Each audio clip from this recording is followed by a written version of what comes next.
Hi, it's Lil from Made by Marley. Welcome back to our channel, and today I'm going to be making this little owl sculpture out of clay, out of Das clay, and it's just today's video is really just talking about how little simple projects can improve your mental health. Okay, so let's get started. It's important to think about when you're creating for mental health that it's not to sell, it's not to give away, it's not for anything other than something that makes you feel good. So today, how do we start making that? Well, we can talk about mental health as we go. It's kind of useful if you have a sort of thicker wire, a bendable wire, but something that's a bit more rigid. And this is the wire I had, so this is the wire I'm going with. You make a kind of, what kind of shape are we calling that? An upside down U. An upside down. A croquet peg. A smile, but upside down. Relevant to mental health. Now, this is going to form the basis of our owl. Now, what we're making today is an abstract owl. Don't put any sort of ideals on yourself. Don't tell yourself it's going to be amazing. That's not why you're doing this. It's for the feel, it's to get immersed. It's not about, it's got to be absolute perfect. And that really is relevant when it comes to mental health in general. I mean, when you're creating, I'm just going to kind of bend his feet down just now. I don't think that striving for perfection is going to help anybody's mental health at the end if it's not quite what you'd imagined. And it's kind of stop creativity almost if you're going, it has to be perfect. Now, I know what you're thinking. He's got some kind of ugly legs going on there, hasn't he? But these are the feet, and these are what's going to go drill into the wood at the end. So you just need this sort of shape to begin, something like this. Then you're going to need some masking tape. And with the masking tape, you're just going to kind of make a sort of flat shape. You're just going to run it down your owl like this. Now, it's hard for me right now because I'm telling you about it. But in general, if it was just me now doing this, I would be getting into what's called flow. I need to put my glasses on right now because I can't really see what I'm making. Flow. Why is it important? Flow, it becomes immersive. Flow, you suddenly realise that time has gone by. You haven't thought about all the things that were bothering you. You've been too busy doing what you're doing. Why is creativity so important? In the first place, what does it do for us? Well, it does many things. It gives our brains time to stop and concentrate and process. Things that are happening, you've got time, so things that have gone wrong, how you feel emotionally, it gives you time to process these feelings. I'm going to sneeze, hang on. Oh, bless you. Don't know. Two's a kiss, Martin. I'll get it later. Anyway, yeah. So why is it so important? First of all, it gives you a chance for your brain to slow down. So far, this is how it looks. I know what you're thinking. You're thinking, this is a very ugly looking owl, but this is the sort of thing that you should aim to kind of begin with. Now, we're making a little barn owl, so I'm kind of happy with that. The trick is to build it up. You need a back and a front, and you also need something, obviously, for your das to stick to grab onto, to something to give your das teeth to stick onto. I've never read the side of the das before. It says the best to model your ideas. Isn't that great? Because it does. It's all about, wow, what can I make with this? So tinfoil. You don't want to be using too much tinfoil. It's not very good for the environment, but got a little bit here, and that's what we need to kind of give our all to. And basically what you're kind of doing with your little parts of your tinfoil, can they see this, Martin? Do you want to kind of Coming closer. come in a wee bit closer?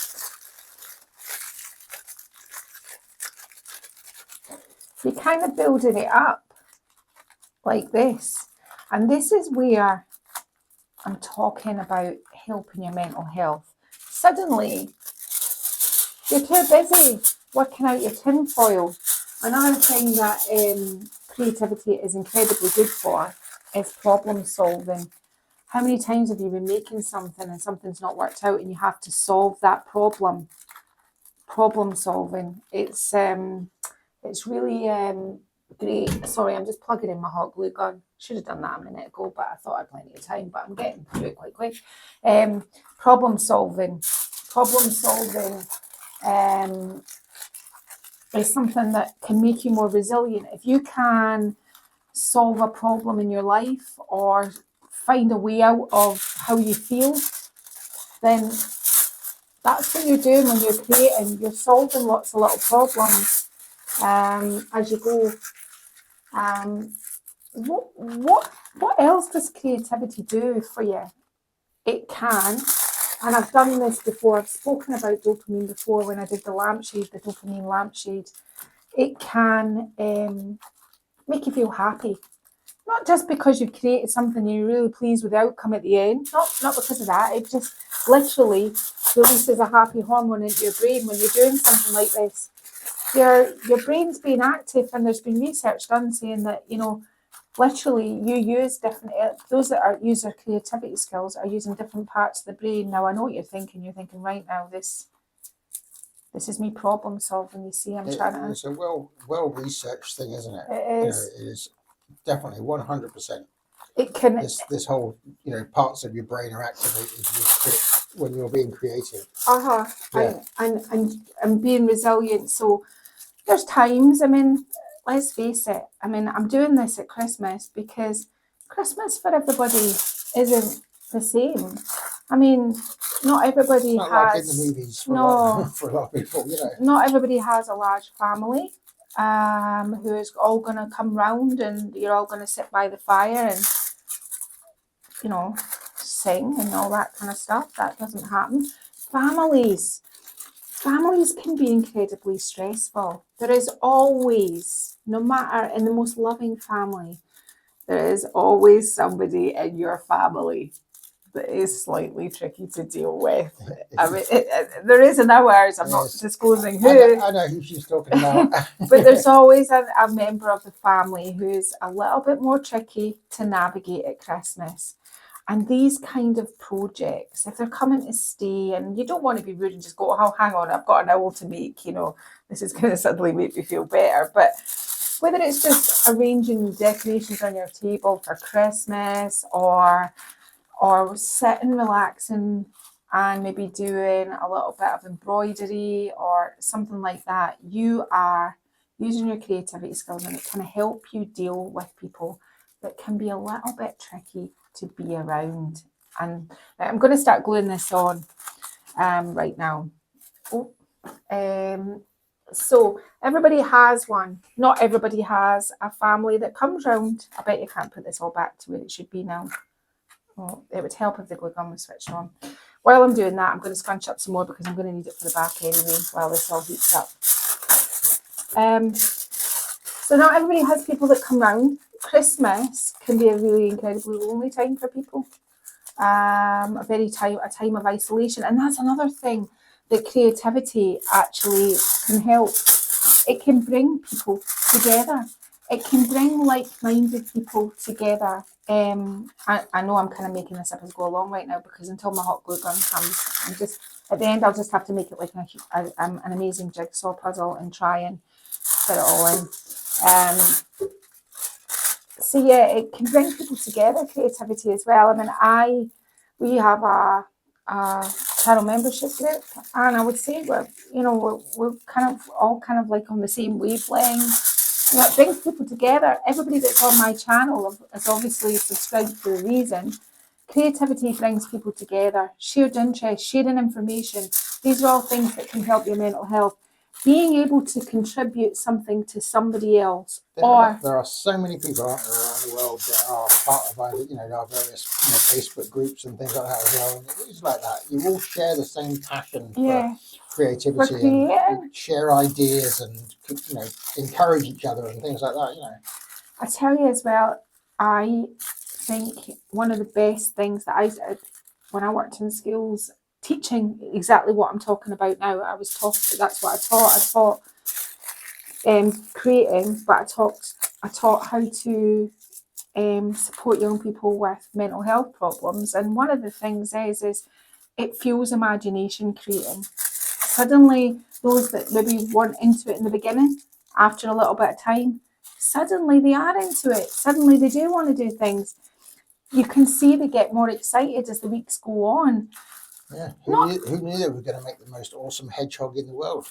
I didn't make hedgehogs, man. No, I'm just saying. I made better than hedgehogs. They don't know. They don't know what they've got in them, do they? No. Yeah. And that's like adults' mental health at Christmas, I think, and any time of the year. It's not related just to Christmas. In fact, sometimes as well, looking forward and trying to imagine into the new year, that's really daunting. So, especially if you've had a difficult year preceding. Yeah. So, urging you to get some bits of wire and scrunching up some tin foil, because as I discussed before, it's the flow of what we're doing. It's the flow of creating. It creates you thinking about what you're having to do, what you're doing, being focused, almost so absorbed that you don't, for that brief period of you making your owl, you are not thinking about all the things that are potentially. I mean, everybody feels like this. I woke up this morning, I said to man, I'm really stressed. I haven't done much about Christmas. And so Matt looked over at me and went, don't worry about it. We've got 10 days. That was the end of the conversation. He was like, 10 days. We've got 10 days. 10 days. We'll do this. We'll do that. We'll write a list and we'll make it happen. Right. So I think we've kind of established that I've got enough tin foil going on here. Now I'm just going to use a little bit of hot glue. Just a little bit. It doesn't need to be, I'm going to wrap some wire around this in a minute. So it doesn't need to be 100% all stuck down where you want it. It's just kind of like putting it together. It's to save rolling it up in one great big ball, because it gives it a little bit more tooth and a little bit more texture if you kind of put it on in sections. Now, this wasn't the kind of, I didn't teach DAS clay in schools. I taught actual firing clay in schools. So I didn't have to make frames or build structures underneath my clay. The clay itself was the actual structure. So this is all, like just stuff that, I'm just winging it really. But I'm wanting to show you that anybody can make something that they're kind of reasonably happy with at the end of the day, but that's not what you're striving for. You're striving just to lower your heart rate, release some dopamine, just all the good things, all the good feels.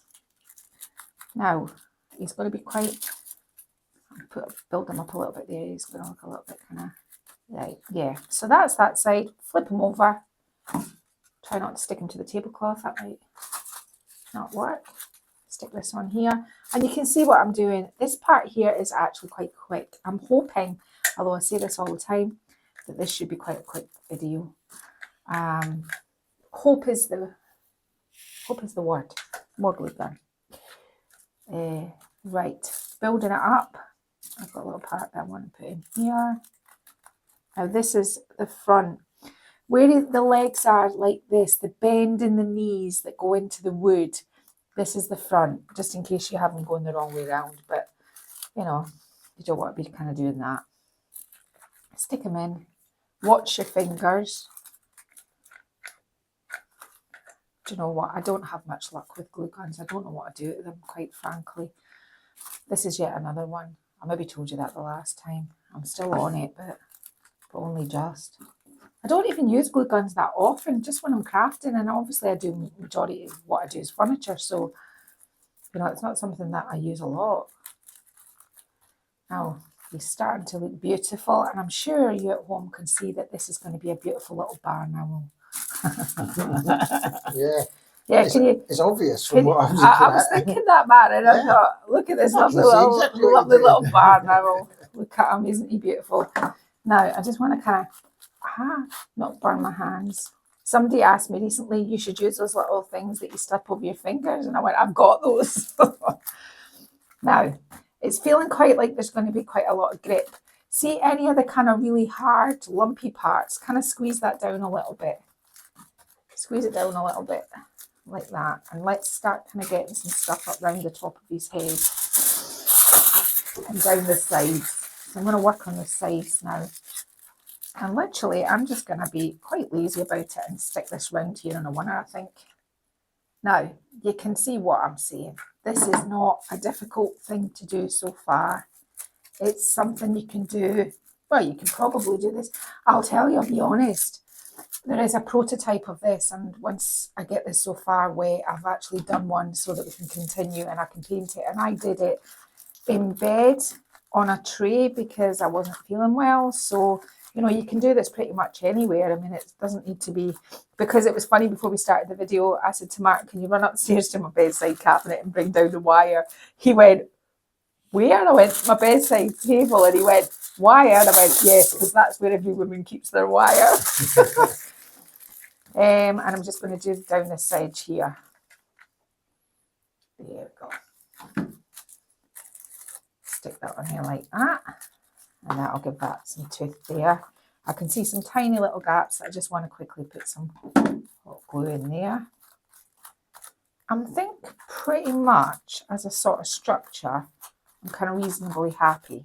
Now I'm going to turn it around so you can see it. Now, I know what you're thinking. Oh dear, this is ugly. You need a hoop. A kind of hoop like this. Nothing too thick, so I'm going to just kind of squeeze it down a bit. A hoop like that. And you want your hoop to be kind of about here. So let's just glue the hoop on. Like that. There we go. I think these sorts of things, especially when you work with clay, I think they are the best. I think it's because they're the more tactile of. I don't get the same joy sometimes doing other things than I do working with clay. I love the feel of it. I love how immersed you can be at smoothing all the parts out, getting it just the way you want it. I'm just going to push his little, see his little face down there. I'm just going to do that and to kind of smooth that out a wee bit. Yeah. So that's our sort of initial shape of our little barn owl. Ba-boom. On the back, he's pretty flat. We can build him up. But let's, I just want to move this out a bit because, yeah. Okay, what do we do next? We get rid of the tin foil. That's you done with the tin foil. I haven't got hugely painted clothes on today, so I'm hoping I don't get too messy. Let's just get some gas out of here. Remember and keep your DAS in a plastic bag. Now, this is never really too relevant when I do things like furniture moulding. I don't condition my clay, but to condition your clay, you just need to keep working it in your hands, make it nice and soft, make it nice and pliable, move it around. And this is another thing that lowers your heart rate, makes you feel calm. The thought of just getting even a little bit messy, that's kind of good for you. For some people it's not, but for me, I think just, you know, my hands are messy, it feels nice, not in any rush. Just, and this, as I said, is a pretty quick project.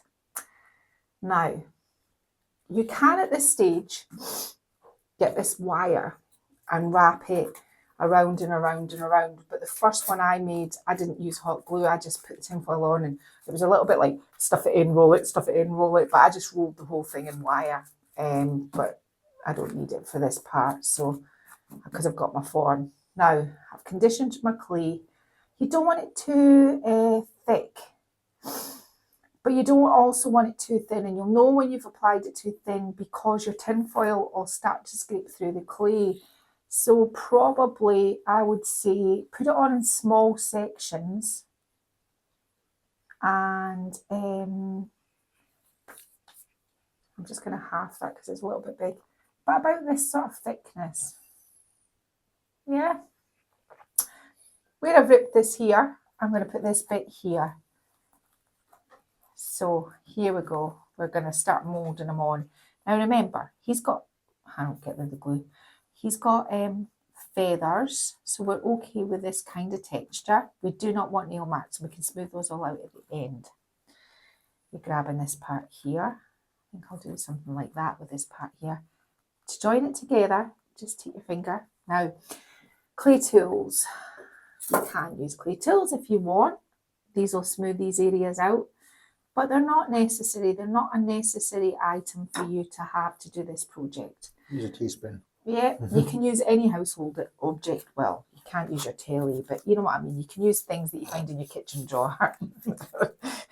Just in case you go, well, I can't use everything. See, Martin would say something like, well, I can't use this, just in case. So again, getting the conditioned clay that I already just conditioned. Taking another piece off, and I'm going to do up round the top of his head now. And making sure it adheres to the tin foil really well. So you don't need to worry. Like, put a bit of brown there. More conditioned clay. And we're going to stick this down this side. And you will see this kind of almost transform before your very eyes. I am going to go on now, because this can get too boring, and cover it all apart from this part here, which is going to be the face.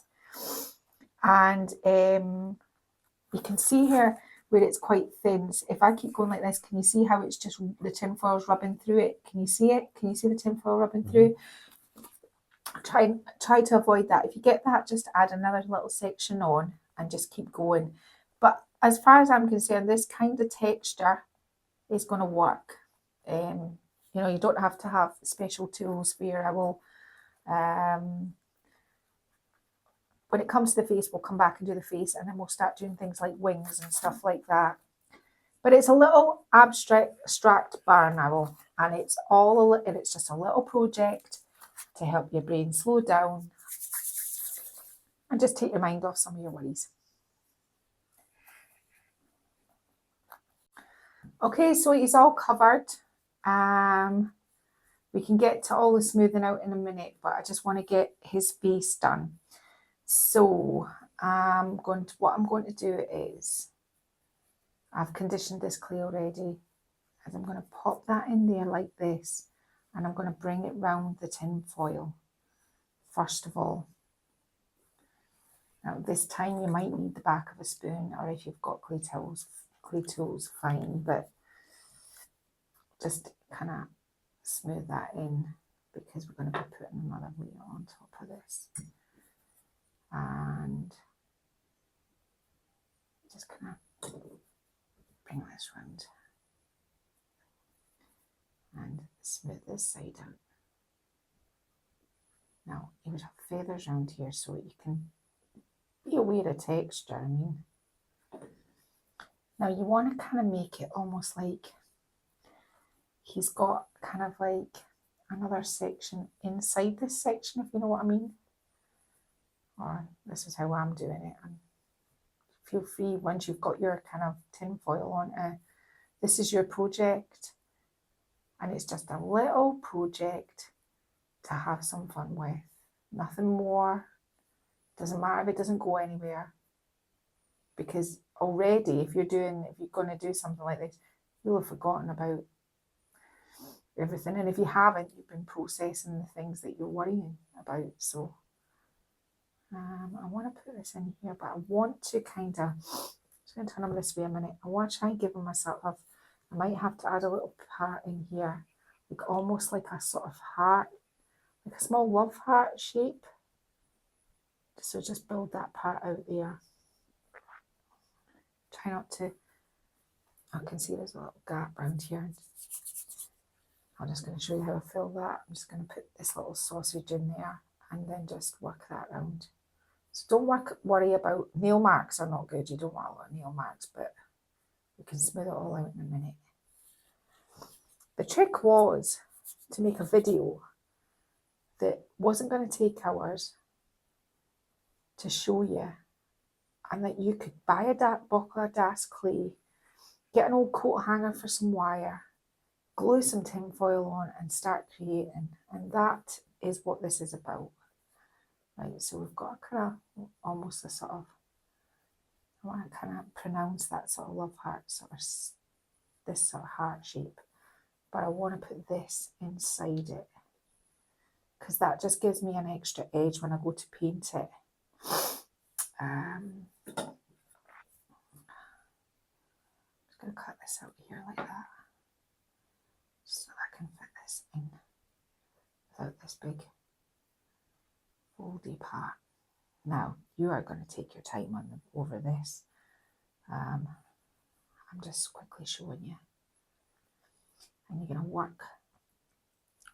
But you don't want to kind of eradicate this edge completely. You want to kind of get the back of a spoon or a clay tool. And I kind of kept it on my other one, so I'm just going to keep it in this one. I really want to smooth this out here. Now, this would take you quite a bit of time to smooth it all out properly, but I've got one done already, so I'm not too worried about it. Right, okay, so that is the kind of beginnings of how your face is going to start taking shape.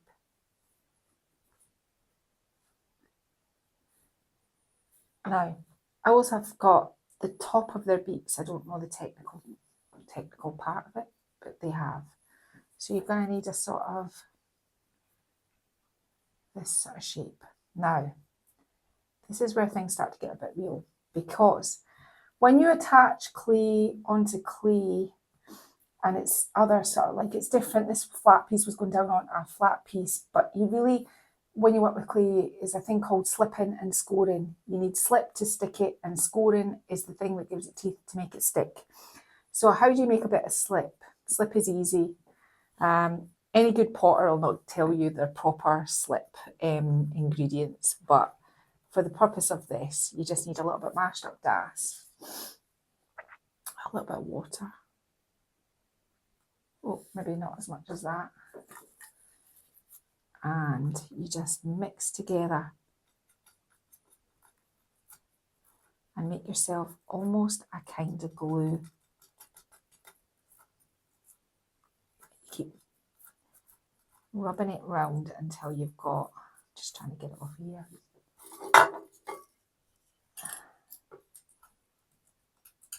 Just squidge it all down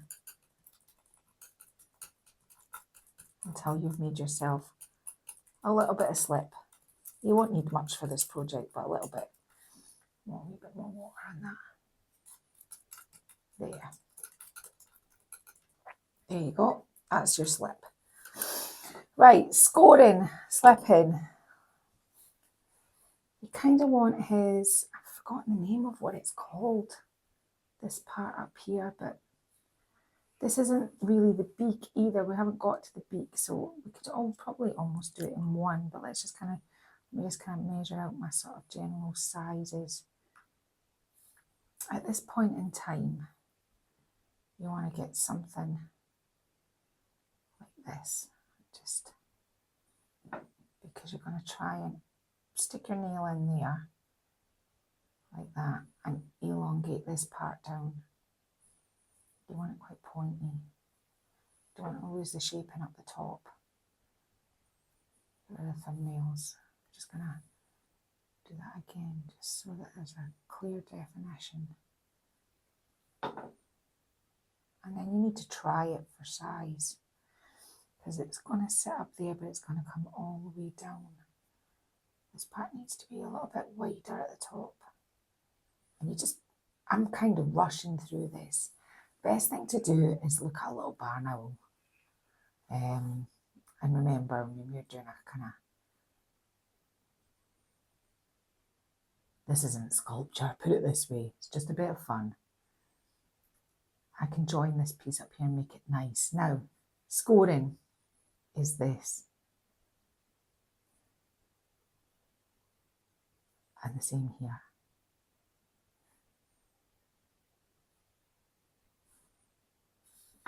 slipping, just getting a little bit of slip, running it onto there, and running it onto here, just so that this sticks, forever sticks, doesn't fall apart. Now you have to try and I'm going to have to probably add a little bit of clay onto the face because it's more pointy. This is very flat. I just picked up the first clay tool I had, and this one's not the best, but let's kind of straighten that out a bit. Now, I want a little bit of a sort of almost a ridge going down the top. I'm just going to do this with a little bit of sausage.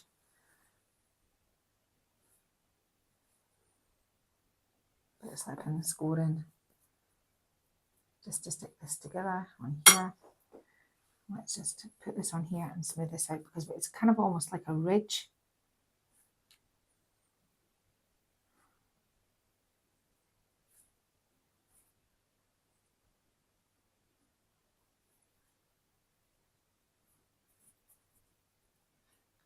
I'm not going to labour too much longer over this. You get the sort of gist. But anatomically, if you kind of look at an owl, you'll get a better sort of idea of where it is you're going with this. Yeah? So, I'm going to I can come back and work on this one. Because the reason why I had to make another one was because it takes about 5 days to dry. Solid. You want it really solid. This isn't like moulding where you can do them when they've got a bit of a crust. You need it dry. Right, so let's call them quite good there. I need to fix all this part here and give them a bit more of a sort of definition round here, but I can come back and do that. And I'll show you on the other one that I've done where I've done this. Yeah, because you want it to have texture so that you can paint it. Right. There are bumps, cracks, wrinkles. How do you deal with those? A little bit of water. Now, just a tiny little bit. You're just adding a little bit of water and almost giving them a massage. Massage all the cracks out you don't like. If you want texture along the front, get the end of a spoon or a clay tool and you can give him texture before you put his wings on. So you can do whatever you think. I mean, you might want him completely smooth. You might want to decoupage your little owl, but so for the sake of this exercise and you're not getting too bored, let's just say that he's got that texture of his front. I'm still not quite happy with the nose here, but I can play around with that off camera. Wings, okay. A bit more clay. Now this hasn't taken much clay at all. I had about this much left. You saw me pull it out of my DAS block. So this whole owl has not used a huge amount. I'm just conditioning my clay. So all this stuff here on the table has already been conditioned. I need a bit more than that. I think I'm being a bit.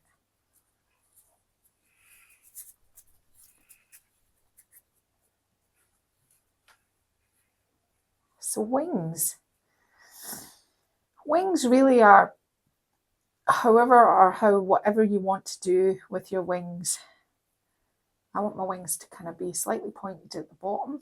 I looked at little barn owls and their wings are quite long, so let's just kind of shape it out like this. Again, before you apply your little wing, you can put some texture on it, and I'm going to come back and do this in a minute with this wet one. Slipping and scoring, just so his wing stays on. That might be helpful.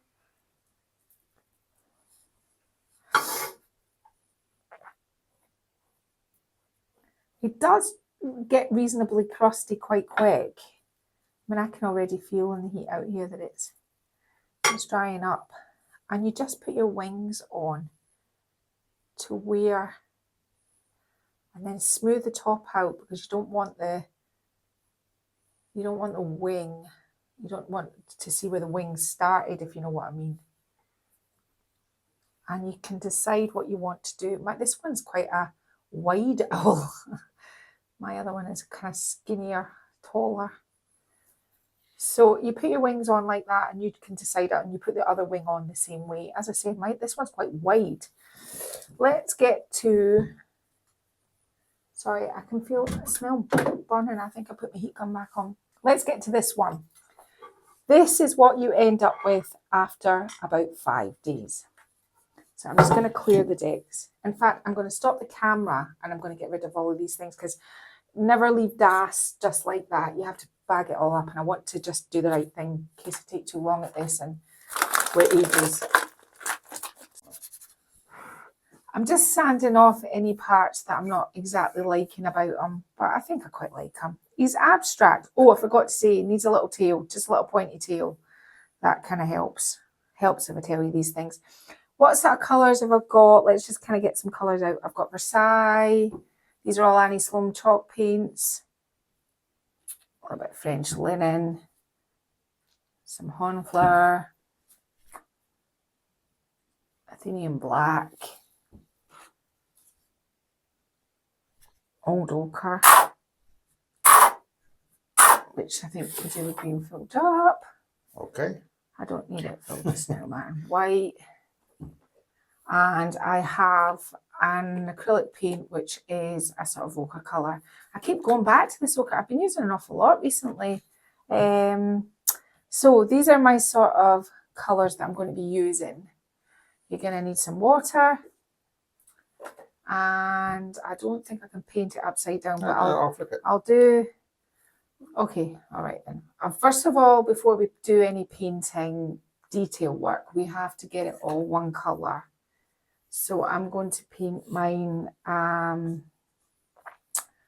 probably a little bit of Versailles and a big dollop of old ochre. I don't want quite as light as old ochre, but and I'm going to add quite a bit of water. So I'm going to paint the whole thing this colour first before I do anything. And this is kind of boring. So you don't need to watch me do all of this. I'll just do this and I'll be back in a minute. Okay, what I have done so far is I've just drawn his eyes in just so that yeah, I kind of tense. Sometimes I don't need that pressure. If not, one eye will be up here and the other one down there. We all know sometimes I'm a fan of doing something a little bit wonky, so we're not having any of that nonsense today. Right, I'm going to go from dark to light. So I'm going to start with all my dark colours first. So I'm looking for, let's just put them down just now. I want a brown, but I want a sort of ochre-y brown. So let's just mix this to what I think might be what I'm looking for. And I want some water. When you're working with clay, you kind of tend to need a little bit more water than usual, especially with chalk paint, because it will dry up really incredibly fast. Now I've picked quite a big brush, but I'll come back and I'll change my brush in a minute. Let's start by getting this brown, on them. Sorry, Martin is choking and coughing at the same time. You okay, Martin? Yep. I'm just going to swap brushes out here, just get something a little bit neater for. Sorry, Martin, I'm probably not making this very easy to film. I've got it clutched under my arm. If you want to turn it around the other way, turn it around the other way. I can't paint it upside down. I'm just not that good. I could try, but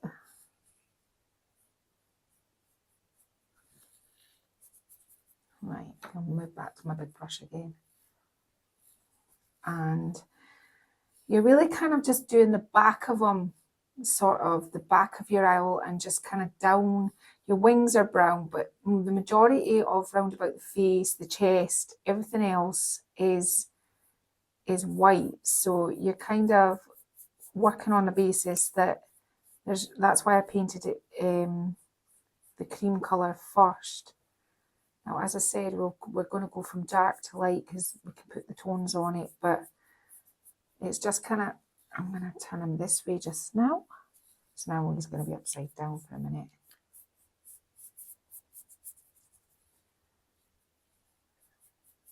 I've got more of the wing on this side. So bring that down here and touch that up. Now, flip him over And where that big dribble is, get rid of that for a start off. And I'll just mix up a little bit more of my ochre brown mix. And do the back. So while I'm painting the back, I'm just going to go off and I'm going to dry the back, and we'll come back so that I can just keep layering up the colours for you, just so it's not so boring. And I'm obviously doing this incredibly quickly, and if you were crafting for your mental health, you'd probably be going much slower than me, but for my mental health, I have to get this done. So yeah, just bring that down here. Right, I'm just going to go off and I'm going to give them a wee blast with the heat tool just to dry them off. Okay, it's still looking incredibly ugly, so we're still at that ugly stage, and I'm just trying to get a sort of soft brush. I want to kind of do a sort of yellowy, before I paint the eyes in, I want to do a sort of, I'm just going to, before I do any more, I'm going to take some of this white, because I'm coming back in with white, so I'm thinking probably what I'm going to do is I'm just going to go round here first before I put the yellowy colour in. It'll give me something to blend onto, hopefully. That's the plan. Bring that up right here. I'm whispering, so obviously I'm getting something out of this because I'm concentrating. There. So do one side at a time. So I want to kind of have like a sort of, like he's got sort of yellowy kind of feathers. Just take a little bit of this and mix it through some of the white. So I'm taking the ochre and I'm just going to kind of, well, it doesn't matter if I get it in the socket here just now, because I'm going to be painting that in black. So just kind of round here like this, just kind of yellowy, like kind of runs down here. I'm going to have to get another clean brush to do the white on the other side. So I painted it in cream first to kind of just give it a base coat before I put any paint on, but I'll probably be bringing everything else back up now. The dark I'll be adding lighter, and where it's already cream I'll be making it lighter too. So sorry Matty, I'm keeping on crossing in front of the camera. That's all right.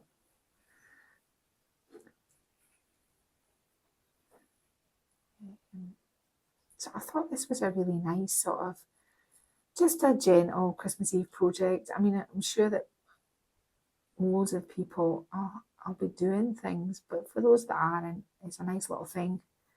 You can just watch and then maybe consider doing. It's kind of quite gentle, really. I'll be back to furniture next week. I spoke about this in the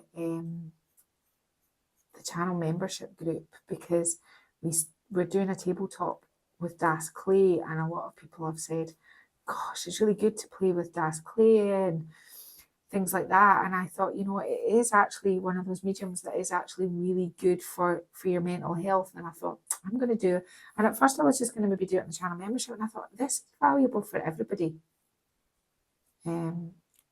So I'm also going to take this white and I'm going to run it into all these sort of grooves here.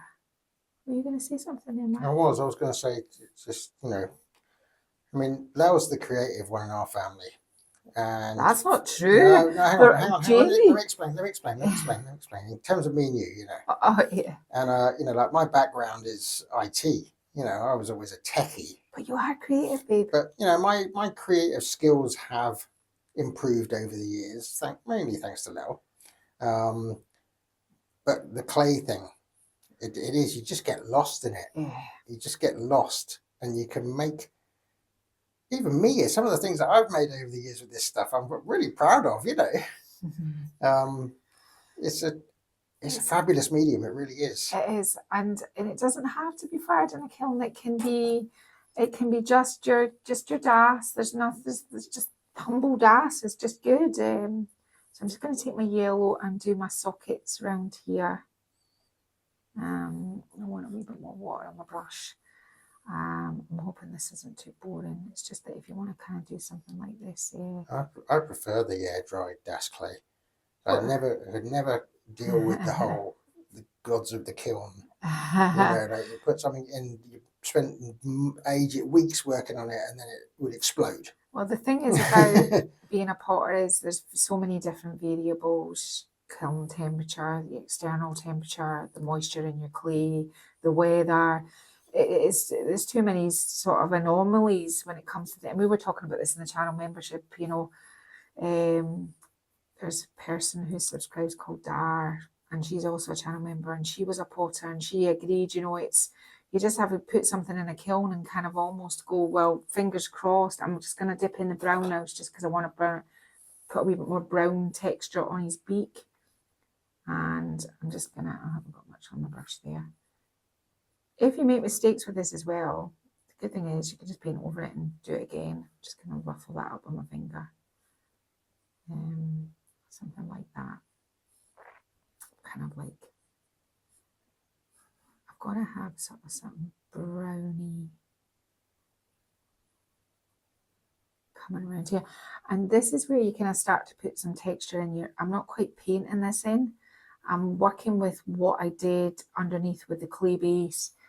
So, and I might actually maybe put even a little bit of sort of almost black into this in a minute, just to darken up.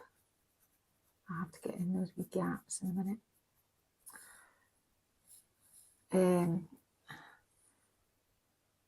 I'm not going to labour too much on this, and we'll fast forward it a little bit in a moment, and I can talk you through what I've done, because I think this might be a little tad boring. Actually, I won't put any black in this because this is the actual, I mixed the hornflower with the ochre, and this is just the hornflower by itself, so it's kind of, it's dark enough, I think. Yeah, I think something like that is going to make me happy. I want to have more of a sort of pronounced, this is not the brush for it. This is one of those projects where I've not made a huge mess, but I've used every brush known to man. There. Now we're going to start building our texture over our brown in a minute. I maybe want a little bit more of this ochre. Just kind of mixed into here as well. Yeah, it's going to take a wee bit of time to get it. This is where when you put your darker colours and you're going from dark to light, I quite like working from dark and lightening as opposed to starting with a light and making it darker. I don't know, it just kind of said, I paint a lot of things black quite often, or I used to when I was doing ceramics, and then work them up. Just seems to work better for me, but you can do whatever way you want. You can decoupage it, as I said. Right, I'm going to turn him back this way a minute, because now I'm going to do his eyes, just because he's looking so soulless right now and it's making me feel quite sad. Dipping in the Athenian black. Now, I might go quiet for a minute because I don't want to have to redo my eyes. So I'll start screaming in a minute, you'll know why. If you're not confident at doing things like eyes, you can always use Posca pens. That's not a problem.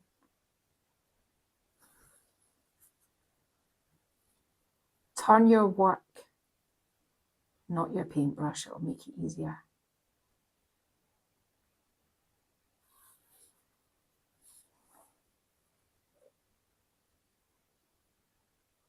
Yeah, I have gone quite quiet, sorry.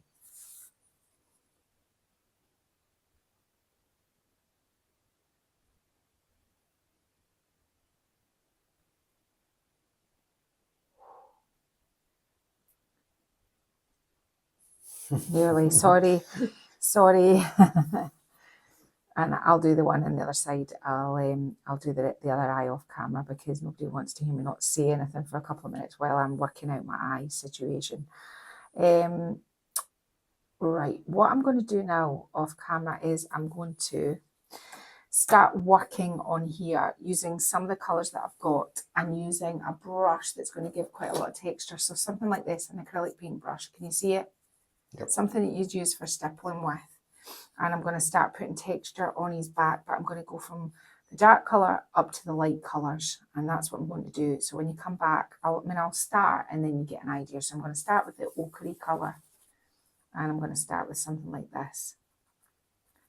And I'm going to go over it. And it hasn't made such a marked difference, but it has started the process, because this process can probably be quite slow.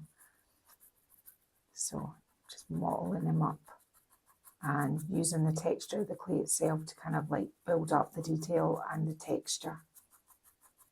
So I'm going to get off and I'm going to do this next. Okay, so I did the brown and I did all the shading in my colours of brown. And what I'm doing now is I'm getting a black Posca and I'm just doing a little dotty, twirly line around the face like this. Just kind of more dots than a line, just lots of dots that make a line, if you know what I mean. I think I know what I'm saying, but it probably sounds quite complicated and it's not really, it's really simple. Right, there we go, right, that line there. Now, next thing, you're going to need a white Posca, and where you've done your little sort of dark parts, you're going to start putting some white parts, some little white dots in this part here, around here. Just give them a little bit of, you know how they've got little spots everywhere.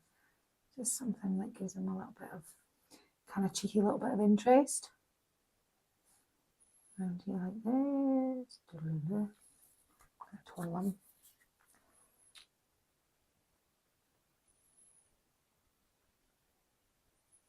Around like this.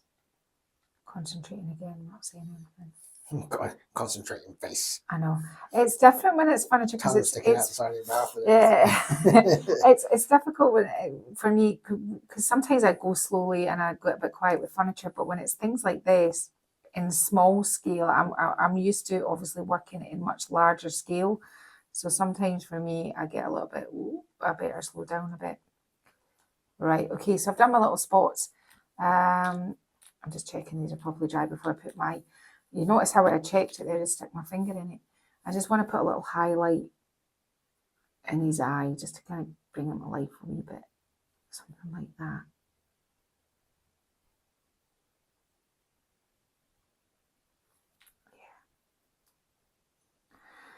Yeah. I want to also, and I mean this could be terrible off camera, I just want to do a little white line around his eyeballs. If I can, I might have to come and do it with the paintbrush because this isn't the best way to kind of do something like this, but just to kind of highlight his eye. I'm whispering, I'm at Martin. You'll have to turn me up. I always have to turn you up. When Martin and I are driving around in a car, because I'm so quietly spoken, it drives him crazy. Because he can't hear what I'm saying with the noise of the car, and he's always going, excuse me, and I'll say something and he'll go, pardon? So it's a little bit like... It's easy on YouTube because I can just, in my editing software, I can just turn the volume. He has to turn me up and turn him down. Or do you have to turn yourself down? Sometimes I do, yeah. I'm trying to speak more softly than I normally do. I can be quite loud.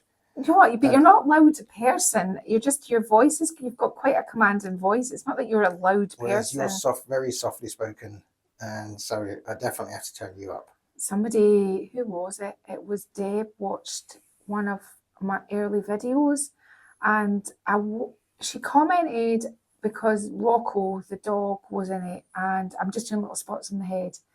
Just tell you what I'm doing as I'm telling you the story. And she said, oh, Rocco, and as you know, if you follow my channel, Rocco died. And so I thought I'd go back and visit the video to see Rocco in the video. And I was horrified because it was when I used to film myself. To be honest with you, you could hardly hear me. I was so quiet. I mean, it was like I was whispering at the camera. I was going, how do you do this? And I thought, who even bothered in the beginning? And no wonder people used to always say, good video, but couldn't hear you and stuff like that. I'm not very good at being like kind of, we've evolved, haven't we? We have, yeah, We've because evolved. now I can't go on camera without a microphone because you just can't hear me. Right, so and I've got better on the sort of editing side of things, so you can turn me I up. can isolate the different channels of audio, you know, and Yeah. boost one side. And so all I'm doing now is, you know, have the little owls, the little barn owls have those little kind of cute little white spots. I'm just putting some little white spots on them just to add for extra cuteness. Now, as I said, this was only ever going to be a little bit of fun. We're not talking the Tate Gallery here. We're just talking a little mental health project. that's why I've probably never heard of the Tate Gallery. Oh, it's a gallery in London. I was about to change it there to say the Glasgow Modern Art, but that's not going to work either. The Louvre. There you go. Yeah. The Smithsonian. Yeah. How cultured we are. This channel. Right. Okay. So you could go on forever in the day, putting all these details. Rock and Roll Hall of Fame.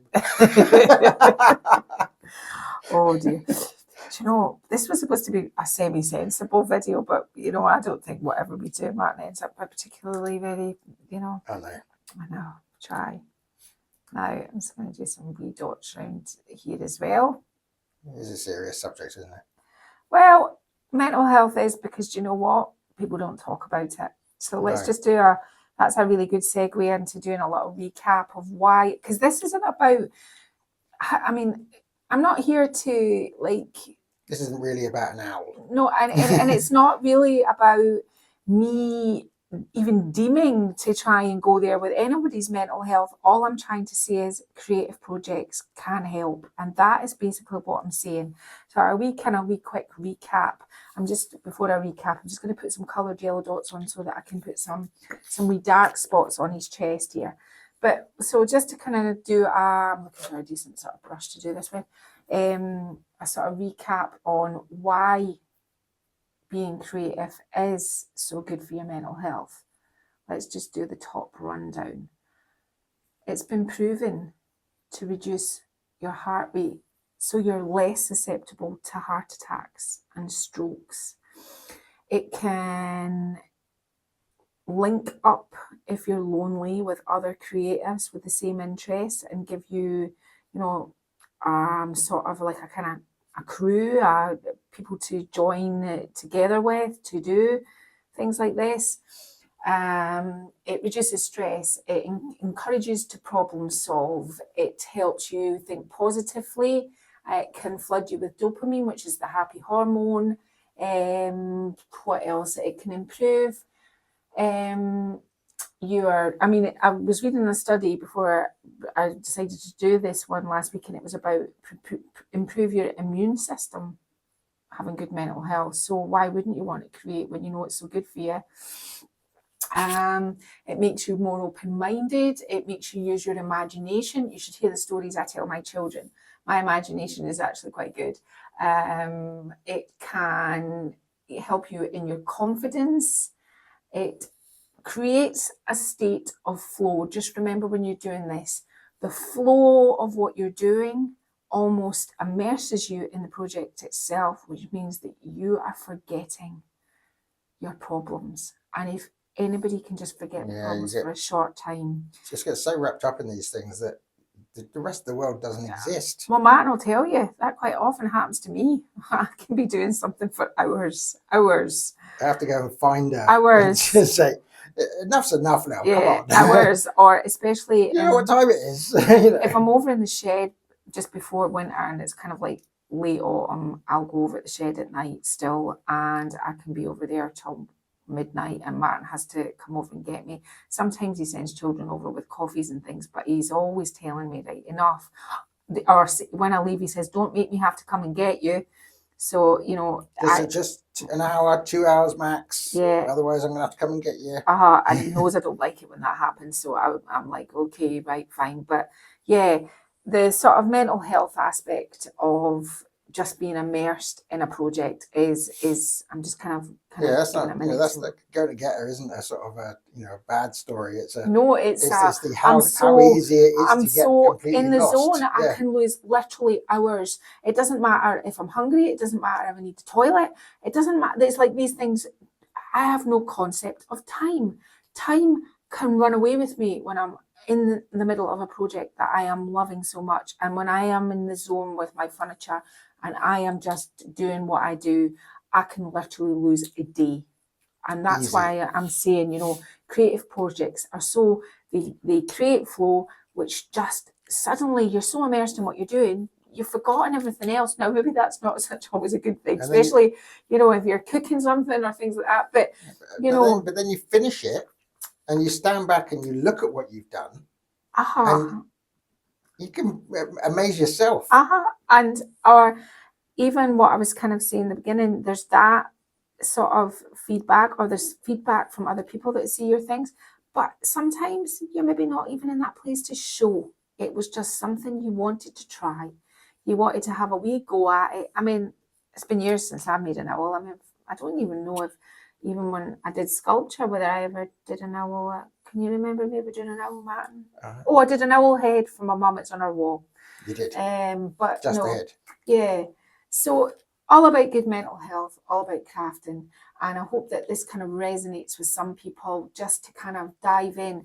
Creativity doesn't need to be, although I do advise just getting a block of clay and having some fun, but you could do sewing, crocheting, write a short story, poem writing, knitting, painting, drawing. It's endless. And Woodwork. Woodwork, Martin. Whatever. I mean, car mechanics, whatever. I mean, just something that can change things for a little while is better than not changing them at all. And then before you know it, you're kind of excited about getting back to your project. You want to go. You're like, oh, I quite often say to Matt, right, I'm desperate to go over the shed. No, it does. Look, it's itchy. I'm desperate. I'm desperate. I have to go. She can only be away from being creative for so long. And then, especially I've been sick for quite a while, and I've been in bed for the last week, and that whole, I think when that happens to me, it can make me feel really quite, when am I ever going to get back to doing something? So yeah, it certainly helps the fact that she was making clay owls in bed. Yes, this is the very owl. Right, I'm done with this, but I'm going to go in with it. I was just kind of waiting until this dried a little bit before I went in with a sort of darker spot on here.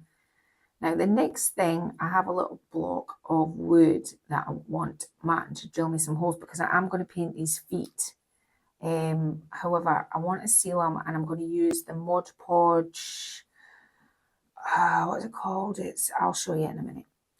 But that's pretty much. I'm not going to go and do it anymore. I mean, this is just a little fun project, but I'm hoping that maybe it has resonated with someone. And I'm not here saying everybody's got poor mental health. They haven't, but sometimes you just need to get away from everything, de-stress from Christmas, not have to cope with this, or can't face that right now, but we'll be able to do it later. All these things are a good reason to, and mental health is a really important subject. It shouldn't be a dirty subject that we don't talk about. Yeah, and this kind of stuff as well. It doesn't have to be that you've got poor mental health. No, this is just about maintaining about good mental health. Exactly, it's just working on what you already have. Do you know, Martin, you're very good at this. Now, have I got him upside down now? Are you going to be turning him round? Just keep him the way he is. That's it. Right, I'm going to go out and get the sealer so we can get them sealed up, and I'm going to get Martin, and I'll come with a log, and I'll get Martin to pop him on, drill me some holes so that I can glue his feet down in the log, and then I'm going to paint here. You could make, I was going to say paws. Owls don't have paws. You could make fluffy legs. Yeah, you could bring your DAS clay down here because you want these a little bit feathery, and you could put more wire to make feet. But for the sake of this video, I'm just going to paint these probably black, and then I'm just going to put them into the log. But I'll go and get the sealer. Okay, so what I'm doing now is I'm giving them a coat of Mod Podge Super Gloss just to make them shiny. It's not something I would normally do, but I always think it gives them it gives it a little bit more of a sort of glazed look, I think. So I'm just going to give them a good old coat of this, make them nice and shiny. This doesn't take very long to dry. I'm gonna let do the front first and then flip them over and do the back, or I might just do both and then set them up somewhere. However, I've also got my block of wood, which I'm also going to seal with this too, just to give my wood a little bit of a seal too. Martin's going to put a hook on the back of this for me to hang him up on this, and I'll show you what I've done in a minute, but I can't because now I've just started painting it, which is really silly. But there's some holes drilled in the top. Awesome. Drilled a couple of holes in There there. they are. And what I'm going to do is I'm going to balance them on the top, and then it's going to hang on the wall like this. But can't really put the constituent parts together just now until both things have been sealed. So I'm just sealing my wood and sealing my little owl.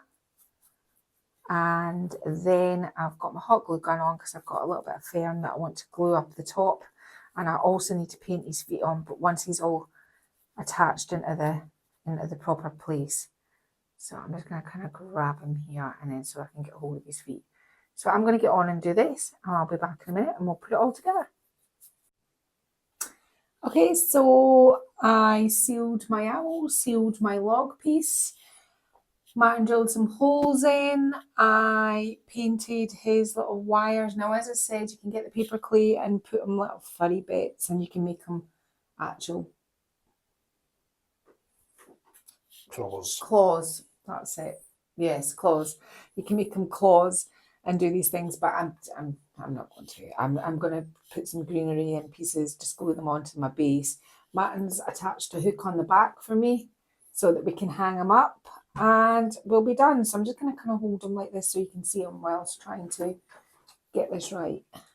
So I'm just going to put some glue on here and glue some of this ferny stuff, greenery, down on here. I thought I'd put this middle part, and because I quite like it coming down the log, so I've kind of bent it a little bit. So I need some glue here. I mean, you maybe just want it to sit up. I want mine to hang, so I've got glue there. I've got this kind of piece of greenery, which I think I might put a bit more extra glue on here. And I think I'm going to glue that around about here. And last thing, I think I'll maybe just put this little pine cone. I'll stick a dab of, well, that was more than a dab, wasn't it? And I'm just going to hold it down for a minute. So this was, so you can hold it with both hands. This was a pretty simple, pretty quick project to make. Once you kind of explore clay, there's nothing stopping you from making a sort of base, tinfoil, wire, wrap it in clay. You can make all sorts of things with it. It's simple, it's a nice kind of tactile craft, and it's something that it's good, it's very relaxing. So I haven't really got much more to say about my lovely owl. I think it's cracking. I'm going to I mean, it's abstract, it's not proportionate. Yes. It's not proportionate to scale or these things, but that's not what this is about. That is not what this is about. It's just about having a little bit of you time. Exactly, Matt. Yeah. You're right. You time. And all right, it's not, like as you say, it's not the perfect representation of. But look at it. You can tell it's an owl. But look at that. It doesn't look like a pigeon. And you can say, look what I made. Exactly. Or you can just keep it for yourself and just keep practicing and do these things. Muscle memory, really repetition, especially especially some of the things I do when it comes to furniture, muscle memory, my hands, brain, hand-to-eye coordination remembers. You know, people say, how can you be bothered to put all those little spots along there? My brain, muscle memory goes tick, tick, tick, tick, tick, tick, tick, tick, tick. That's what it does. Things like this, the more you use your brain, you're using the muscle there, you're making it work, you're fueling your imagination. So yeah, it's just a great big muscle, and use it. So muscle memory, it'll become second to none, and you'll, once you've done it once and you know the feel of it, you can go, well, last time I did this, but this time I'm going to try this because this I think will work better. And so problem solving skills. So this has been our video for today. I'm gonna hold it like this because the end shot I'll do all the staging, and that'll be the end of the video. So I'm just going to basically say everything I've got to say right now. And Martin and I would just really like to take the opportunity to thank everybody from the very beginning, for those that leave us comments on our social medias, Instagram, Pinterest, Facebook. Thank you so much for all the lovely comments. For those that have joined our decoupage group, thank you so much. The tribe is growing and growing. For those that each week watch our videos on YouTube, who have subscribed on YouTube, who leave us faithfully each week comments on YouTube. For those that have became channel members of our channel on YouTube. For anybody that's bought our decoupage paper.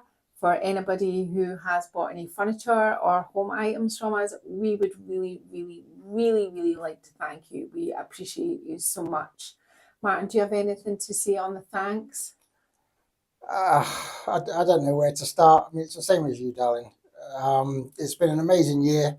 Way back, Lel said it before, but back in January, we said to each other, well, we can get to 4,000 subscribers on YouTube by Christmas. Wouldn't that be amazing?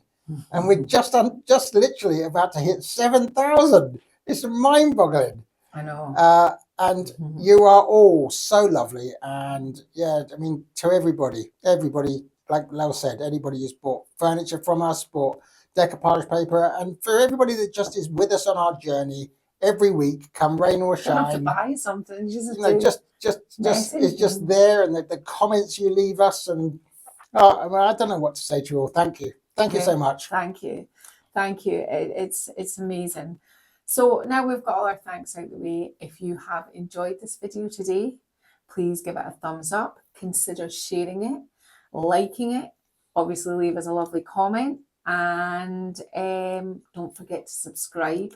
And I hope you all have a very Merry Christmas. And Martin and I will see you next week. And that'll be Hogmanay. So I don't know what we're doing yet, but... I do. You told me.